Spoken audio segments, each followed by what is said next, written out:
Hong Kong last month, so and I was there, so I'm a little bit kind of foggy on the dates and etc. It's still the jet lag.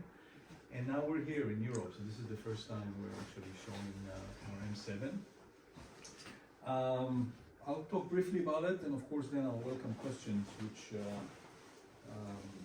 is my preferred method of discussing what it is that we're doing. The M7 is basically a smaller brother to the big M9, which was a cost no object project that we started before the pandemic. We've done a lot of the engineering and R&D that went into the M9 quite a way back, but we still did not have some of the tools that we acquired in the last couple of years that allowed us to take this to even newer heights in some ways. The idea here was to build something that is a little bit more compact, shall we say, manageable. The M9 requires two amplifiers. It's a two-way active system. It's still a four-way, but you need two amplifiers to run it. It's built in a similar fashion to all our M designs. So we have a solid carbon monocoque in the that house basically the volume of the speakers. We have the aluminum frame, the skeleton that we have all the hardware attached to. Front and back panels, they're kind of tensioned the center skin. It creates an extremely stiff and quiet enclosure.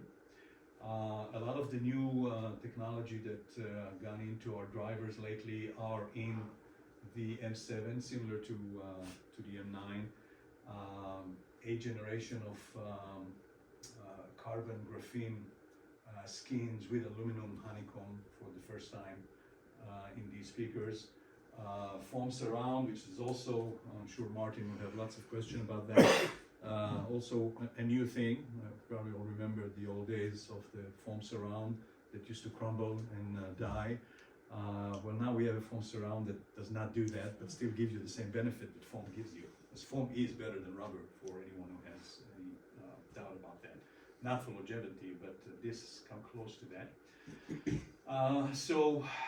This is our first M series that was designed completely with our new tools, the Clipple system that we have for design and measurement, the laser vibrometer that we have, 3D laser vibrometer that allows us to see exactly where the resonant frequencies are in the enclosure, which kind of give us the tool to be more precise in how we arrange bracing and damping, and really yield the most quiet enclosure that we ever built. It's a four-way system, so similar to the M9 in that regard. If you look at the lineage, this is in a way what kind of replaces the Q7. I don't know if any of you are familiar with the Q7, and some of you I'm sure heard it. Jason, did you guys ever had a Q7 here? No. But it was a similar kind of a real estate proposition. We got 212 here, 2.9s for the mid bass. The mid range on the Q7 was a 6 inches, a 5 inch. There was a big aluminum structure, kind of a squarish in shape, so lots more diffraction than these guys have.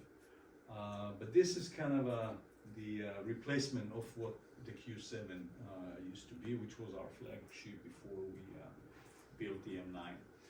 And yeah, lots of things that goes into the nitty-gritty of what makes good sound.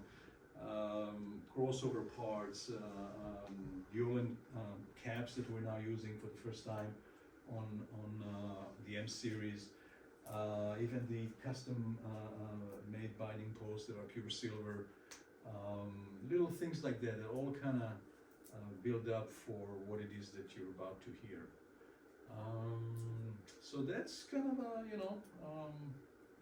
quick rundown of what it is, and We can ask question now, we can ask question later. Who wants to start? Music first. Okay.